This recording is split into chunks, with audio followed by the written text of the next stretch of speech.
Diqqat! O'zbekiston terma jamoasi va Turkiyaning Başakşehir klubi yarim himoyachisi Abbosbek Fayzullayev haqida kutilmagan xushxabarlar tarqaldi. Nahotki shu gaplarning barchasi rost bo'lsa. Assalomu alaykum, hurmatli tomoshabinlar. O'zbekiston va jahonda sodir bo'layotgan eng so'nggi va dolzarb xabarlarni o'tkazib yubormaslik uchun hoziroq like tugmachasini bosib qo'yishni unutmang. Siz bu orqali bizning kichik mehnatimizni qadrlagan bo'lasiz.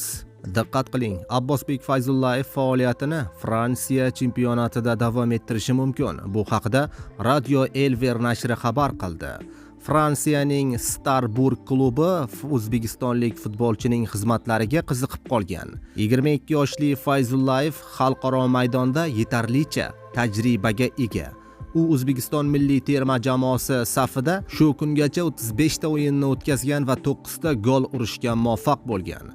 Asosan uning o'ng qanotda harakat qilishi, futbolchining texnikasi va vaziyatlarni yarata olish qobiliyatini Starburgning hujum chizig'ida ijodkorlikni oshirishi kutilmoqda, deyilgan manbada. Manbaning qo'shimcha qilishicha, Fransiya klubi rahbariyati transfer bo'yicha harakatlarni allaqachon boshlab yuborgan. Transfer oynasining yopilishiga oz qolgani bois tezlashtirilgan muzokaralar ushbu kelishuv taqdirini hal qilishi kerak, deyilgan ma'lumotda. Hamyurtimiz Abbosbek Fayzullayevga omad tilab qolamiz. Aziz do'stlar, siz ham izohlarda olg'a Abbosbek deya yozib qoldiring.